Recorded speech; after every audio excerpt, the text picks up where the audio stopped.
सुनिए हमारी कथा। डॉक्टर श्याम सुंदर पराशर द्वारा रचित इस भागवत कथा को ध्यान से सुनिए।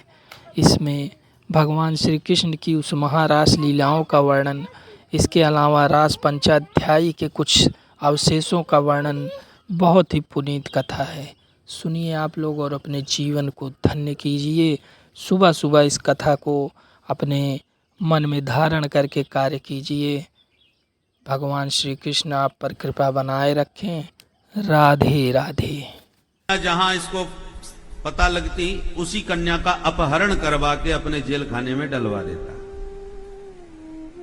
होते करते इसके बंदी गृह में 16,100 कन्याएं कैद हो गई। भगवान को पता चला तो सभार्यो गरुणारूढ़ प्राग्ज्योतिष्पुरम ययौ। भगवान गरुड़ पर आरूढ़ होकर के सत्यभामा जी को संग में लेकर के इसके नगर प्राग्ज्योतिषपुर में प्रविष्ट हुए। इसके नगर का बड़ा भयंकर रक्षक था, उसका नाम था मुर। उसके 5 मुख थे। 5 मुख वाला दैत्य मुर इसके नगर की रक्षा में खड़ा रहता था। प्रभु ने प्रवेश किया तो भगवान ने उसके साथ युद्ध किया। युद्ध में भगवान ने उसके 5 सिर काट दिए, मुर का वध कर दिया। तब से हमारे प्रभु का नाम मुरारी पड़ गया। बोल मुरारी भगवान की जय। नगर में प्रविष्ट होकर भयंकर युद्ध भगवान का भौमासुर के साथ हुआ। समस्त सैन्य शक्ति के साथ भौमासुर का भी प्रभु ने संहार किया और बंदी गृह में जाके सभी कन्याओं को मुक्त कर दिया। सभी कन्याओं ने भगवान का दिव्य दर्शन करके विमुग्ध होकर के अपना आत्मसमर्पण प्रभु के चरणों में कर दिया। कन्याएं हाथ जोड़ के बोली, प्रभु आपने इस जेल खाने से तो हमें मुक्ति दिला दी, किंतु अब हम जाएं कहां? भगवान बोले, तुम्हारा घर परिवार नहीं है क्या? जाओ अपने घर। कन्याओं ने कहा, घर तो चली जाएंगी पर हमारे माँ बाप शायद हमें स्वीकार भी ना करें, और मैया बाप स्वीकार कदाचित कर ही लें तो कौन वीर हमसे विवाह करना पसंद करेगा? इतने दिन इसके जेल में रहने के बाद अब हमें कौन समाज में अपनाएगा?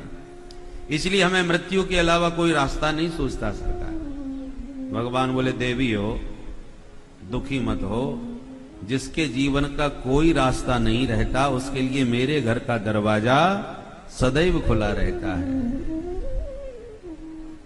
तब तो सभी कन्याओं ने तत्काल अपना आत्मसमर्पण भगवान के चरणों में कर दिया।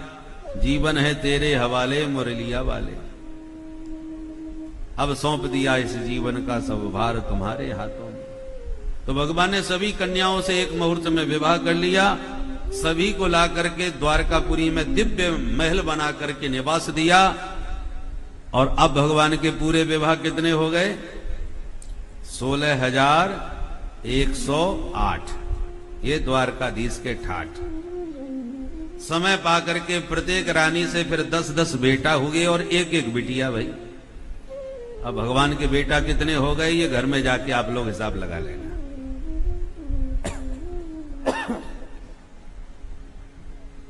क्योंकि 16,108 रानी और सबके 10-10 बेटा।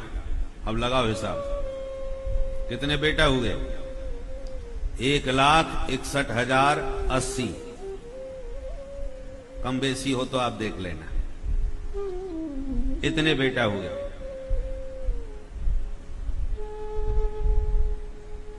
और फिर भगवान के इतने बेटा हुए, उन बेटाओं के विवाह हुए, तो फिर नाती हुए, पोते हुए।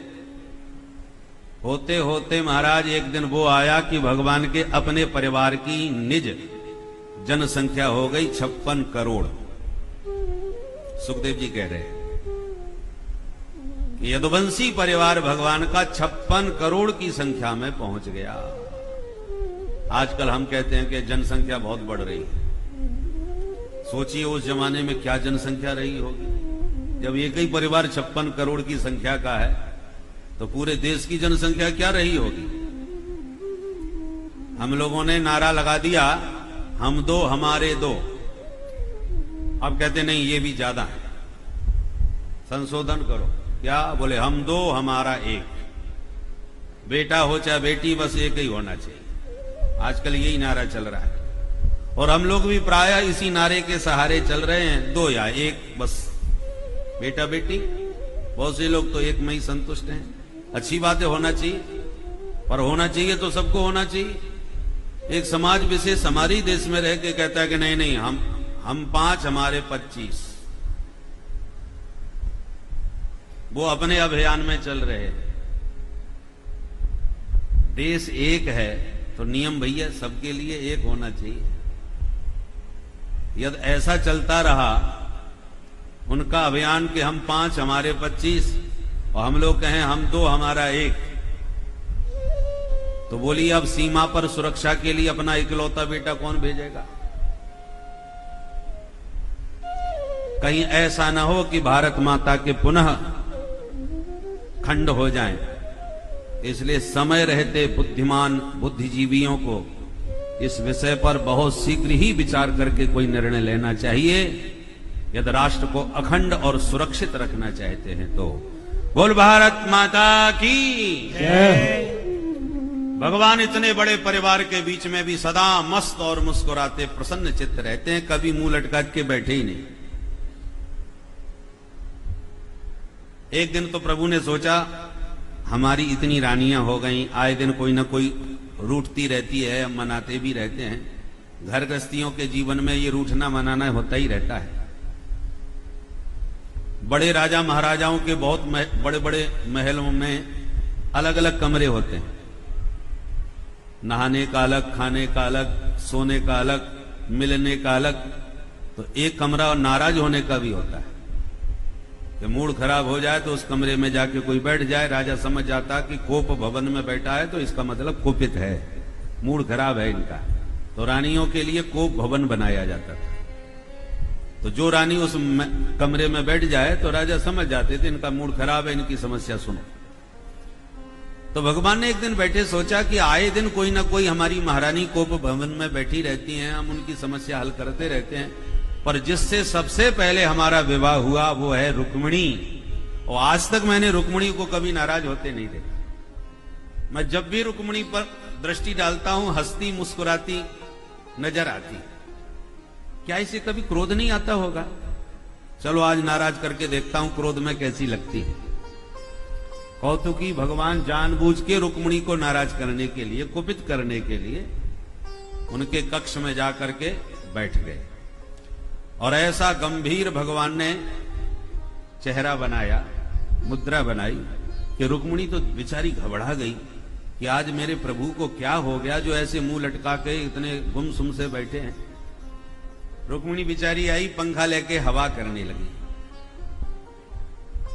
भगवान ना बोले ना उनकी तरफ देखे, तो पंखा करते करते रुक्मिणी जी ने कहा सरकार क्या बात हो गई, आज ऐसे क्यों बैठे हो?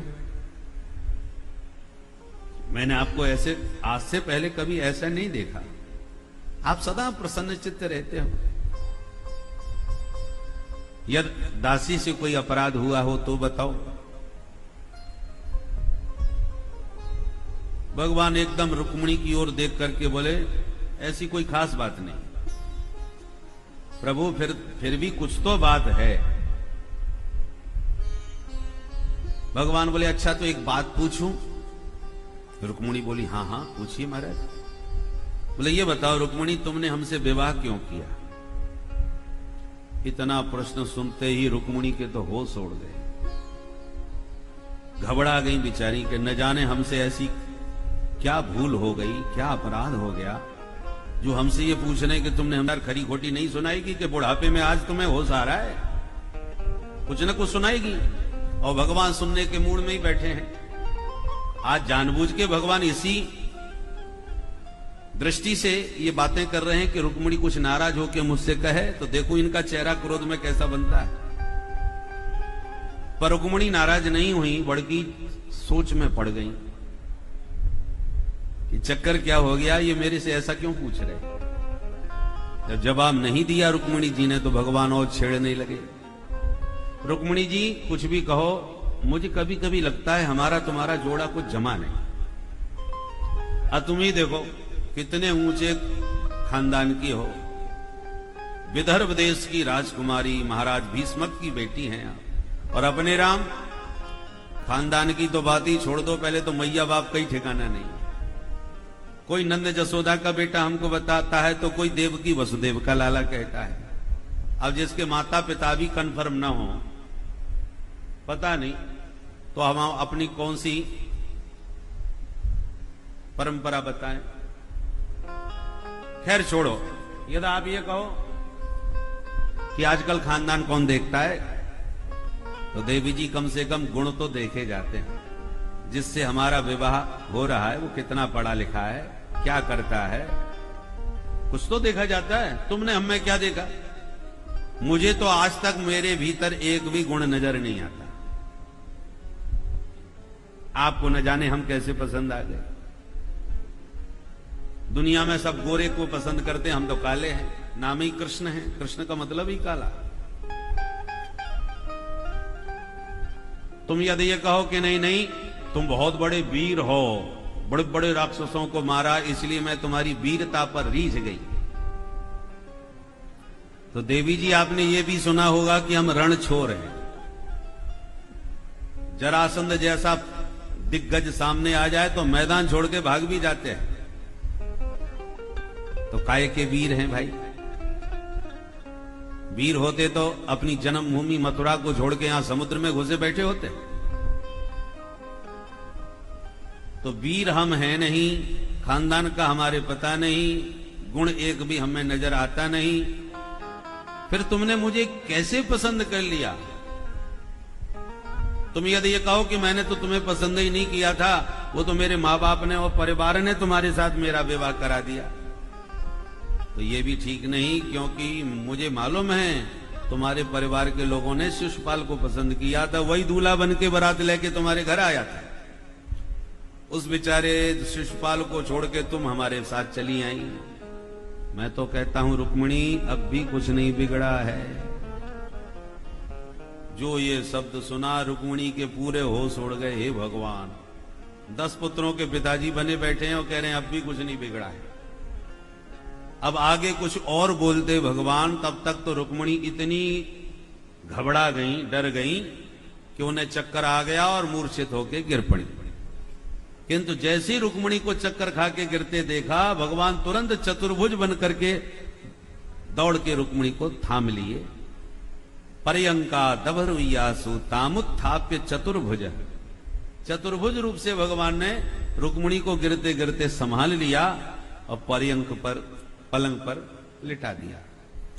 जल छिड़का, हवा करी, रुक्मिणी होश में आई, और जैसी होश में आई भगवान बड़ी जोर से ताली बजा के खिलखिला के हंसने लगे। हे भाग्यवान, मैं तो आज पहली बार तुमसे थोड़ा सा परिहास किया, और मैं इसलिए ये परिहास कर रहा था क्योंकि मेरा मन हो रहा था कि कभी मैं तुम्हें नाराज होते देखूं, जो आज तक देखने को नहीं मिला।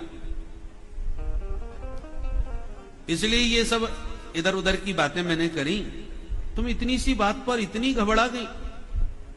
अरे देवी जी, हम गृहस्थों के जीवन में बस एक ही आनंद है, बाकी प्रपंच ही प्रपंच है जिंदगी भर। महात्माओं का जीवन बड़ा मस्त, और गृहस्थों के जीवन में 24 घंटे प्रपंच। सुख केवल एक ही है, अयम ही परमो लाभ गृहेषु गृह मेधिना यन्नमैर्नीयते याम प्रियया भीरुभामिनी। भगवान कहते हैं अरि भामिनी, अरि सुंदरी, अयम ही परमो लाभ। हम गृहस्थों के जीवन में एक यही लाभ है कि तमाम प्रपंचों से परेशान होकर के जब घर पहुंचते हैं तो अपनी प्रिया पत्नी के साथ हास्य परिहास मनोरंजन करके सारे प्रपंचों को भुला देते हैं। हमारे पूज्यपाद ब्रह्मलीन श्री स्वामी विष्णु आश्रम जी महाराज एक सूत्र बताते थे, बोले अल्प सुखस्य त्यागात अनल्प दुखम जहाति सुधी। महात्माओं के लिए कहते थे अल्प सुखस्य त्यागात्। यदि कोई व्यक्ति बुद्धिमान थोड़े से सुख को त्याग दे तो बहुत बड़े दुख के दलदल से अपने आप को बचा सकता है। बोलो राधे राधे। गृहस्थों को केवल स्त्री सुख ही तो प्राप्त होता है, पर उसका मन से त्याग कर दे, उस सुख को यदि मन से निकाल दे, त्याग दे, तो अनल्प दुखम जहाती, बहुत सारे दुखों से अपने को बचा लेगा। पर एक थोड़े से सुख के लिए तमाम दुखों का दलदल में अपने को फंसा लेता है। शादी होते हौसे भूले हम फिरे हो तो हमारो ब्याह। शादी के समय बड़ा गदगद होता है, हमारी शादी होने वाली है, जरूर आना महाराज। और जब विवाह हो गया तो सारी हंसी हमेशा विवाह के साथ ही बैंड बाजे बज जाते। बोलो राधे राधे। जितनी खुशी थी बैंड बाजे के साथ ही पूरी हो जाती। तुम्हारी मां ने आज ये कहा, तुम्हारी बहन हमें मेरे साथ ऐसा व्यवहार करती है। फिर बेटा हो गया, अब इसके साथ इसका विवाह, अरे पहले तो इसकी पढ़ाई लिखाई करो। बेटी भई है तो अब इसकी शादी की तैयारी करो, अब इसे कुछ जमा करना चालू करो। माने पूरा जीवन फिर बेचारा घर गृहस्थी का बोझा ढोने में ही लगा रहता है। तो स्वल्प दुख अल्प सुखस्य त्यागात् अनल्प दुखम जहाति सुधी। ये स्वामी जी महाराज सूत्र देते थे महात्माओं को। थोड़े से सुख को त्याग करके बहुत बड़े दुख के दलदल से आप अपने को बचा सकते हो। वही बुद्धिमान है जो अपने को बचा ले।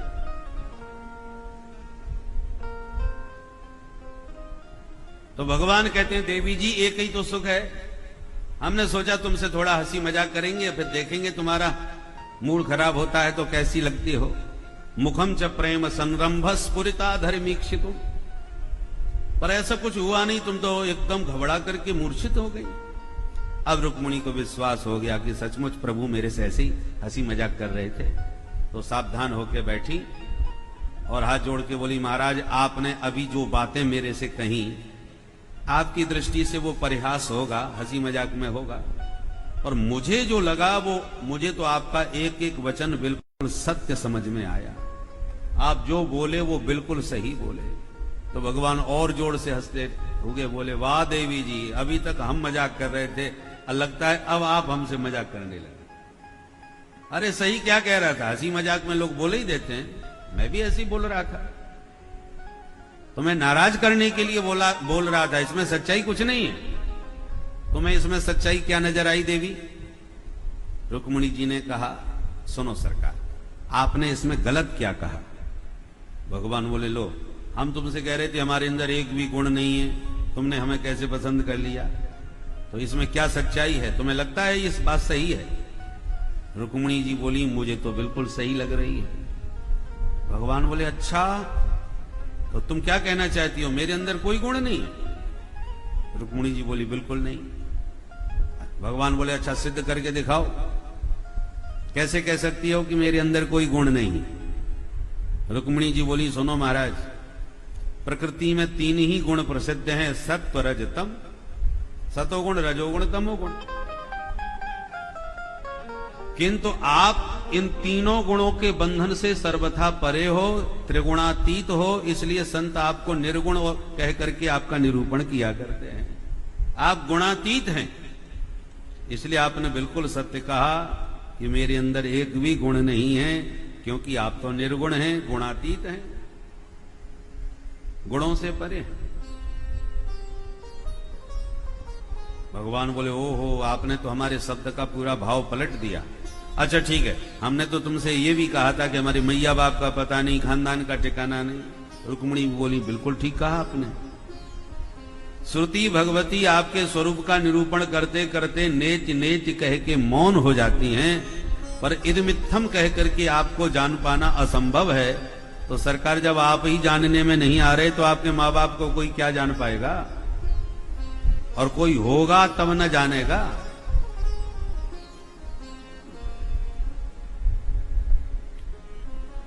सारे जगत के माता पिता आप ही हो। इसलिए आपने बिल्कुल ठीक कहा कि हमारे खानदान का कोई ठिकाना नहीं, मां बाप का पता ही नहीं।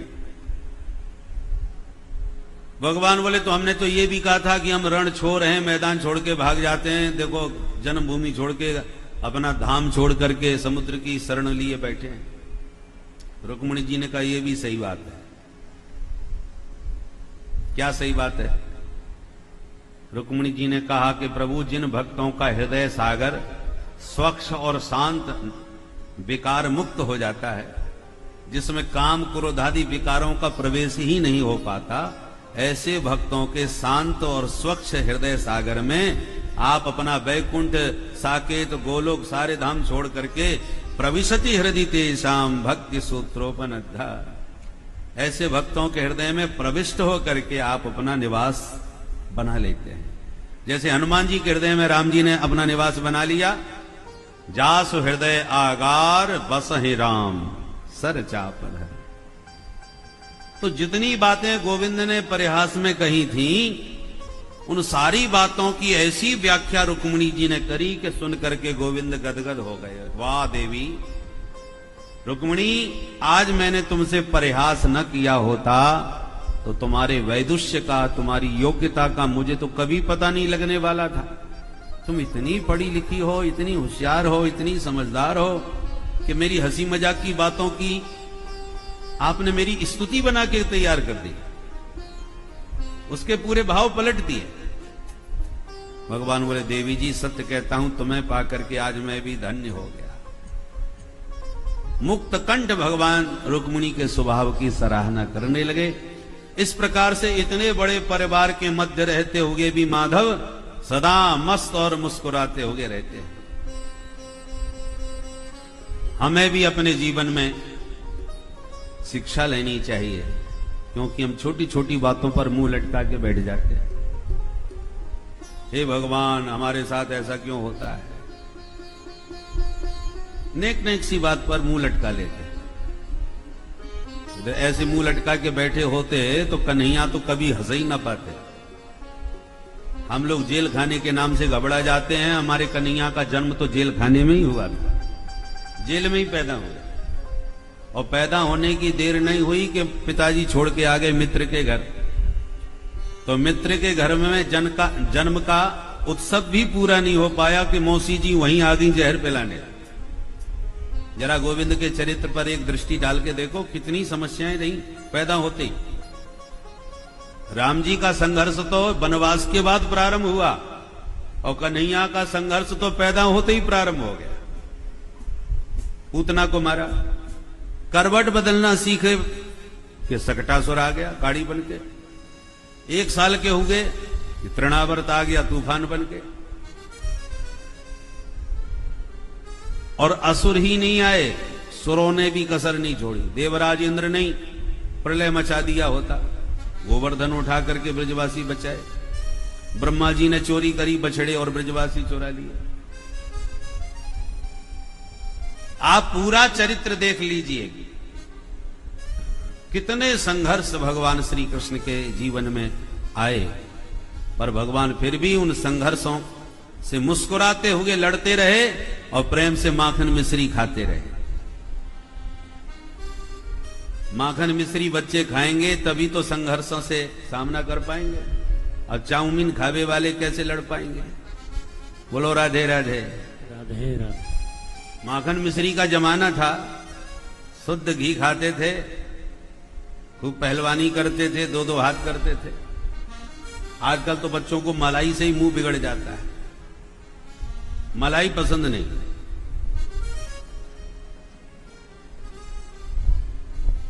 आहार बढ़िया होगा तो स्वास्थ्य बढ़िया होगा भाई, शक्ति रहेगी। और फिर भगवान को लगा कि मामा जी को ही निपटाए देते हैं, क्योंकि यही ज्यादा गड़बड़ कर रहे हैं। तो 11 वर्ष की उम्र में कन्हैया ने मथुरा में आके मामा कंस का उद्धार कर दिया। सोचा अब मामा जी पधार गए, अब जरा शांति से समय कटेगा, परंतु ऐसा नहीं हुआ। मामा जी के निबटते ही मामा जी के ससुर जी पीछे पड़ गए। जरासंध कंस का ससुर था। 17 बार हमले किए मथुरा पर, और प्रत्येक हमले में 23 अक्षौणी सेना के साथ आक्रमण करता था जरासंध। सोचिए कितनी अपार सेना जरासंध के पास थी।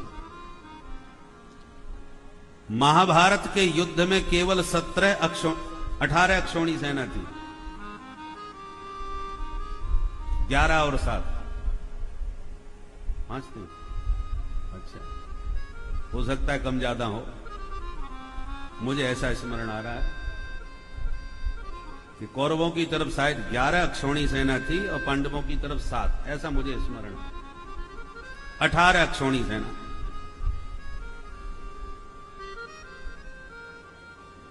पूरे दोनों पक्ष विपक्ष दोनों को मिलाकर के इतनी हुई। और जरासंध ने प्रत्येक हमले में 23 अक्षौणी सेना के साथ प्रभु पर आक्रमण किया। सोचिए कितनी सेना रही होगी। और आत्मबल के साथ भगवान लड़े। हमारे 21 सिखों की शहादत बड़ी इस समय चर्चा का विषय है। 21 वीरों ने जो सिख समुदाय से थे और 10,000 लोगों से संग्राम किया। बहुत बड़े साहस की बात है। पर भगवान ने एक बार नहीं 17 बार लगातार एक के बाद एक 23 सेना के अक्षौणी सेना के साथ जरासंध से युद्ध किया और बारंबार उसे धूल चटाई। जब 18वीं बार आक्रमण करने की तैयारी किया तो उससे पहले कालयवन आ गया, उसको भगवान ने भस्म कराया मुचकुंद महाराज से।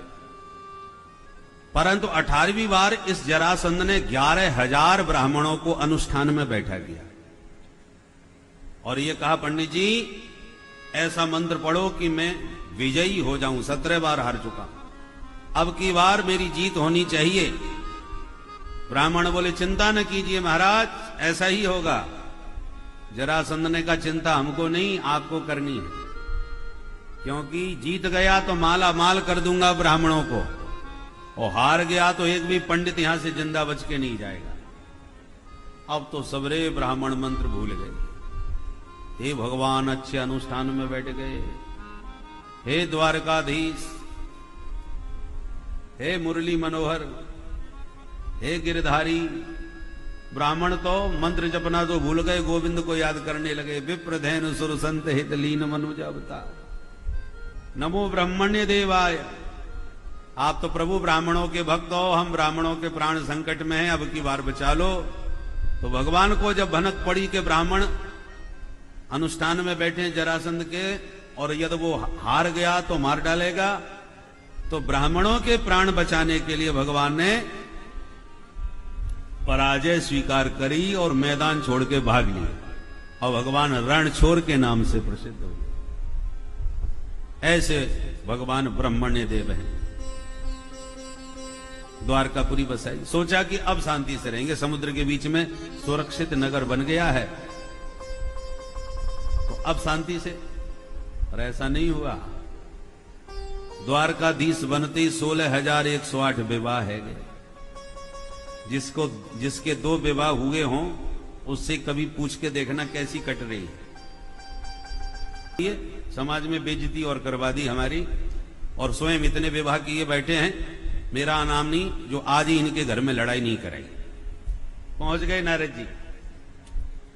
जैसे ही रुक्मिणी के महल में घुसे तो देखें रुक्मिणी के साथ बैठ के भगवान कुछ वार्तालाप कर रहे हैं।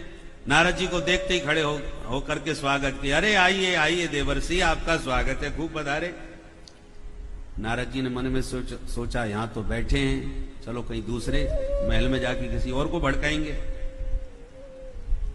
तो हाथ जोड़ के बोले, नारद जी सरकार, बस आपके दर्शन की इच्छा हुई तो चला आया, दर्शन मिल गए, अब मैं चलूंगा, फिर कभी फुर्सत में आके मिलूंगा। भगवान बोले, ऐसे कैसे चले जाएंगे आप? आए हो तो कुछ तो पाना पड़ेगा, थोड़ा तो मुंह जूठा कर ही लो। 2 लड्डू खिला के, पानी पिला के, प्रणाम करके बोले, अब प्रेम से पधारो। रुक्मिणी जी के महल से निकलते ही नारद जी सीधे सत्यभामा के घर में घुसे। चलो सत्यभामा से मिलते हैं। सत्यभामा के महल में जैसे ही घुसे तो देखा कि भगवान बच्चों को गोद में लेकर के खिला रहे हैं। जैसी नारद जी आए, अरे आइए आइए देवर्षि महाराज, बड़े दर्शन दिए आपने, बच्चों महाराज जी को प्रणाम करो, आशीर्वाद लो। अब नारद जी बड़े चक्कर में, अभी अभी तो उन रुक्मिणी के महल में बैठ के बातें कर रहे थे और अब मेरे से कह रहे कब पधारे। खैर अभी बच्चों के साथ यहां खेल रहे हैं, खेलने दो।